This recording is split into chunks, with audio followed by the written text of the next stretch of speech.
Antonio Gardoni's Risk, in my opinion, is the best perfume in Azman's current lineup, but it's not free of flaws. So if you're curious about it, I am Max, and this is mostly just perfumes.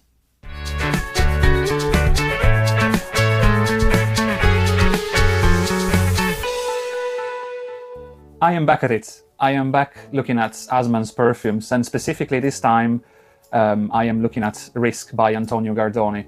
Maybe you noticed that I have another couple of videos dedicated to the topic. I've done first impressions, part 1 and part 2 on the full and entire discovery set by Azman. There you go, that's the pack here. So I own it, and if you want to have a look at the previous videos, you will see that I went through every single one of them. So in those videos, I picked 4 of my favorites following a strip test, and then I put them on skin. I've done a review through the day. I told you what my thoughts were. And surprisingly, especially because I went into this house looking for an oudi experience, because this is one of the promises that come with the Azman package, I didn't really pick Risk by Antonio Gardoni, and I was really looking forward to it. And the reason why I didn't pick it up for skin test in those videos is because I got a little bit overwhelmed by its oudiness, on strip at least, and I couldn't really pick up on any nuances, so I just picked some other perfumes from the sample set lineup.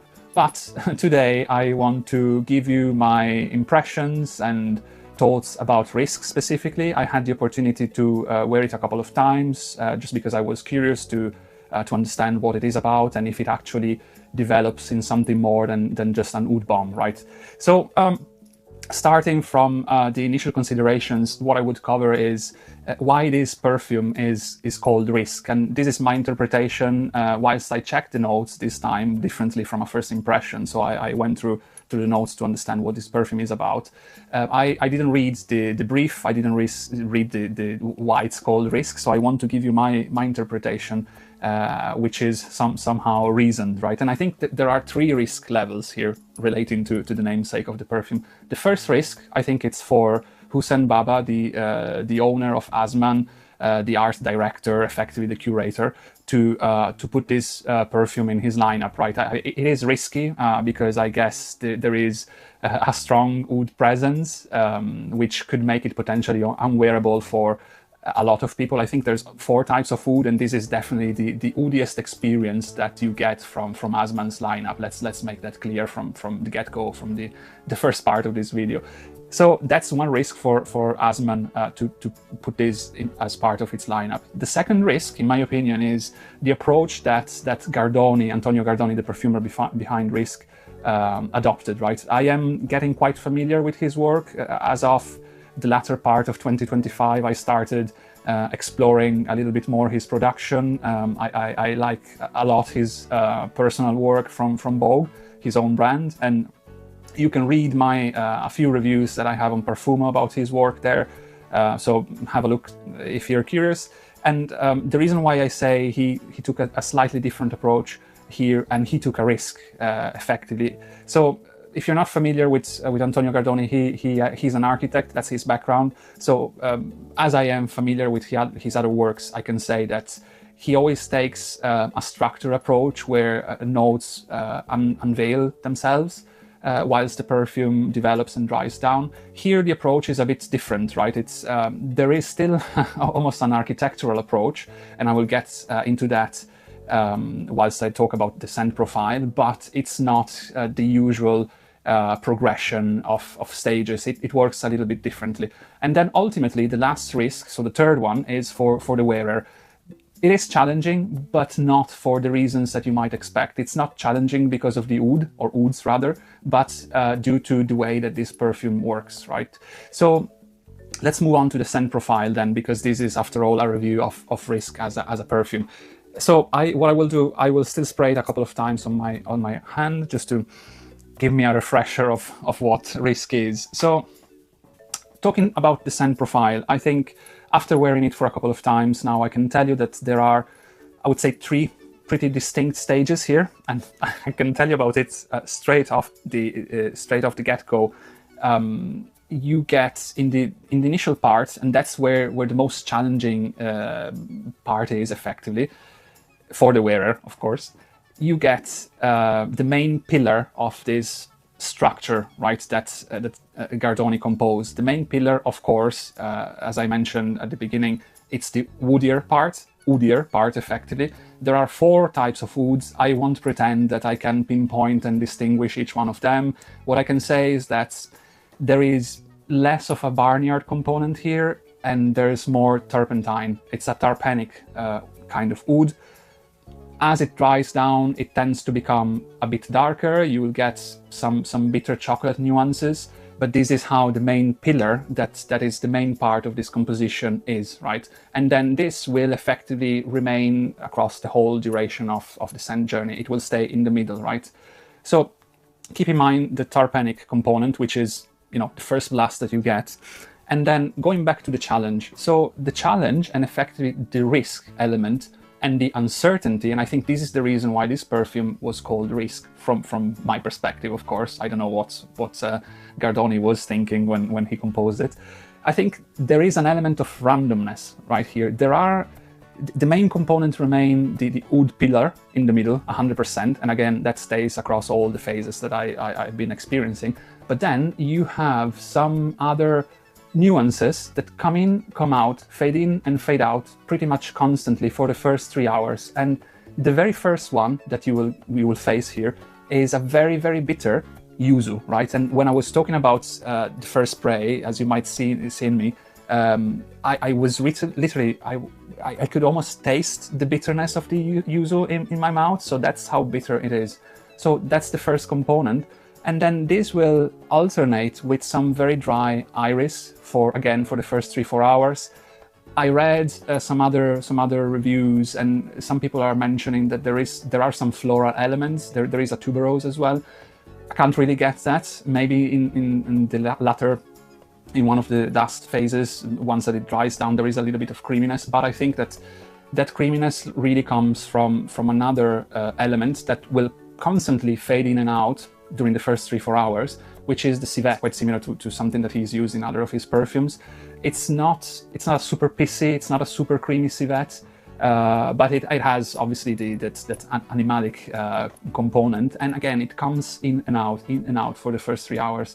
The other thing that you will be able to perceive is also the ambergris, right, which is also present in this perfume, but again, it's a nuance, and it will fade in and fade out. It brings in some mineralic saltiness, like iodine, effectively. That's what you can smell.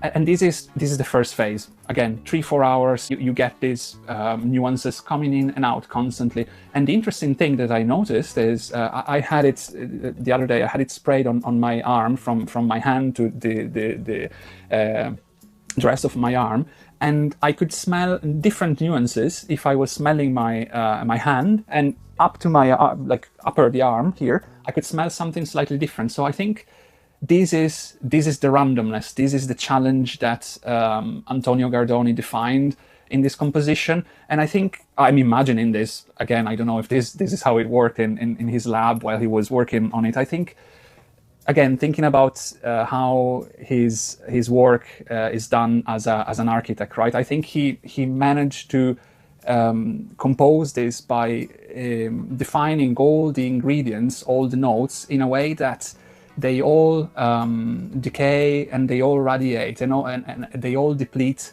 pretty much on paper at the same time. But then what really puts in an element of randomness, uncertainty, and therefore risk is your skin, right? It's your skin, it's the temperature of your skin, it's the environment where you're in, the temperature of the environment, the humidity, and so on and so forth. So what happens every time that you will wear this?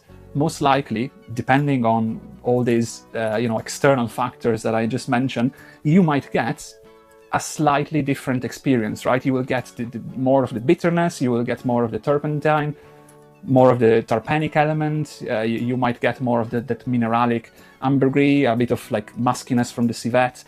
Again, for the first 3-4 hours. Then, as the fragrance dries down, you will get into a stage where the terpenic elements, that kind of bitterness fades out, it smoothens out, and you will start really getting into a phase where the oud pillar becomes effectively the main part of the show. You will start to smell more that chocolatey element. There are some leathery nuances as well that will come in. And then I think to conclude the scent profile, I can say that the very last stage, that I think it's perceivable. You will start smelling more the benzoin. There's two types of benzoin here, and they are quite the accord that this combination of benzoin is creating is so balsamic and so resinous. It will let you think that some incense is present, but actually it's benzoin, which is usually a component of incense. And then, yeah, there is a bonus phase once that the perfume is almost completely faded out. You will get I think what it's left of presumably the civet. You will get some creaminess, some muskiness as well, but that will be really, really faint. And as I mentioned at the beginning of the video, I appreciate a lot the complexity of risk. I think there has been some thought on how on the interpretation of the randomness of the reason why this has been called risk again, but I think it still comes with its flaws, right? The first flaw is I think the performance, right? It is very present for the first hour, an hour and a half. You will really experience the full force of the ouds that have been used. But after that first hour and a half, tops, the radiation, the projection really dies down. Still to a strong skin scent, but it will recede quite a lot. So be aware of that if you're considering this fragrance for your collection. And then the other flaw, in my opinion, is also the longevity.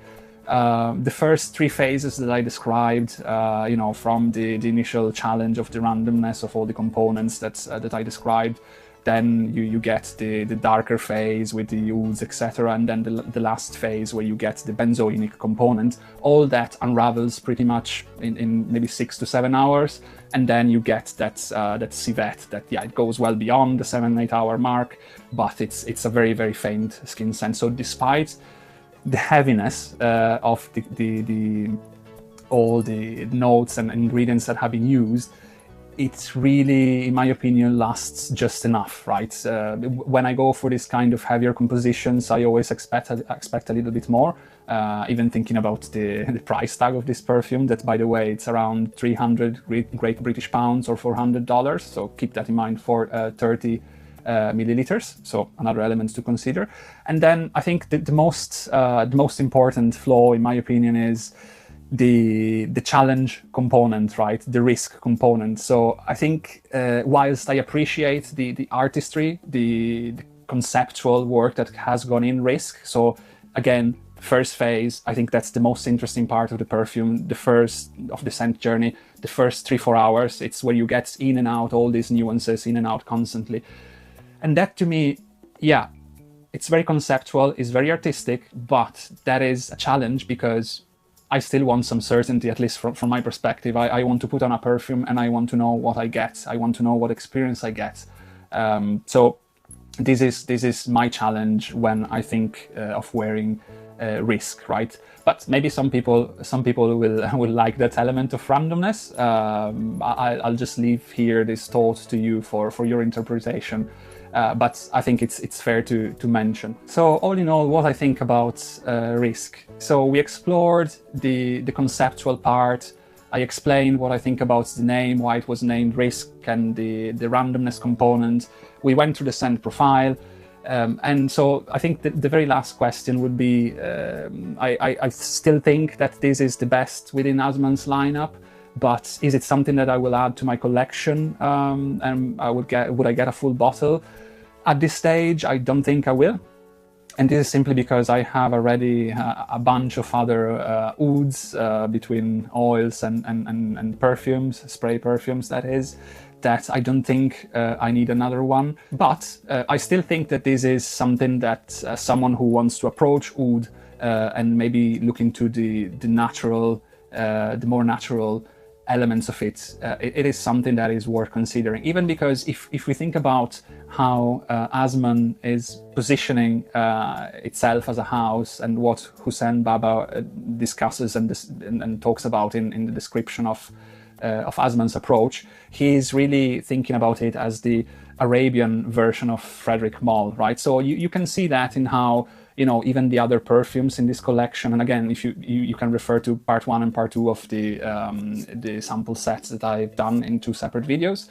So you can see how Azman is trying to cover, you know, the florals, the sweeter aspects of perfumery, incenses, the weirdest parts, if you're thinking about the Audiolab perfume that he has in his collection. Ultimately, the woodiest one is Risk, and you can then think about parallels with, again, Frederic Malle, the Night, the Moon, etc., right?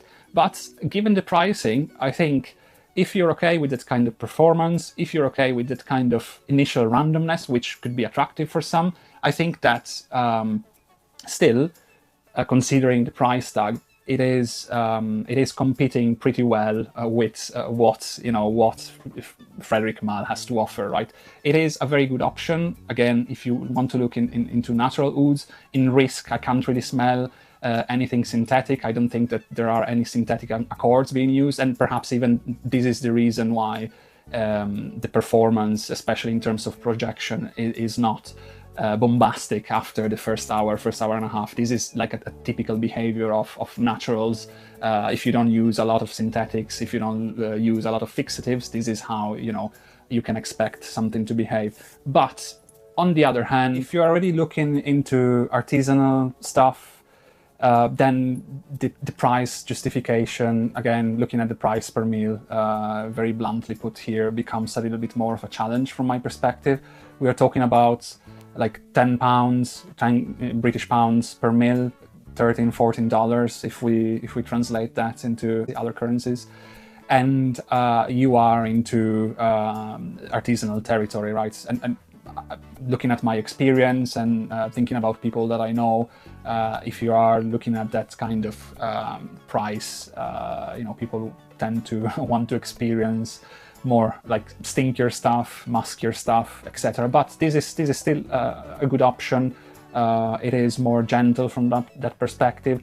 Not that you don't get to experience the ouds right here. That has to be clear. It will be still impactful, especially if you're not used to it. I'm not saying that this is a gentle fragrance by no means at all. But yeah, the price pushes into the artisanal edge range, right, so to say. So I think I gave you enough food for thought. There are enough elements for you to reflect on my experience. And talking about experiences in general, I am always very curious to know what your thoughts are. If you've been testing and trying sampling, or perhaps you have a bottle or two from Azman in your collection, please let me know in the comments below. And if specifically, if you have Risk, I want to know what you think about it. And I am really curious to know if you've been experiencing this all, you know, changing and shifting first phase as I've been experiencing as part of its scent journey. So again, if this is second, third, fourth video that you watch from my channel and you're not subscribed yet, well, I would start asking some questions. So please look, the buttons are below. Please like and subscribe and comment. And as usual, thank you very much for watching. Thank you very much for taking the time to look at me blabbering about a perfume, this time for the third time about Azman. And I'll see you in the next video.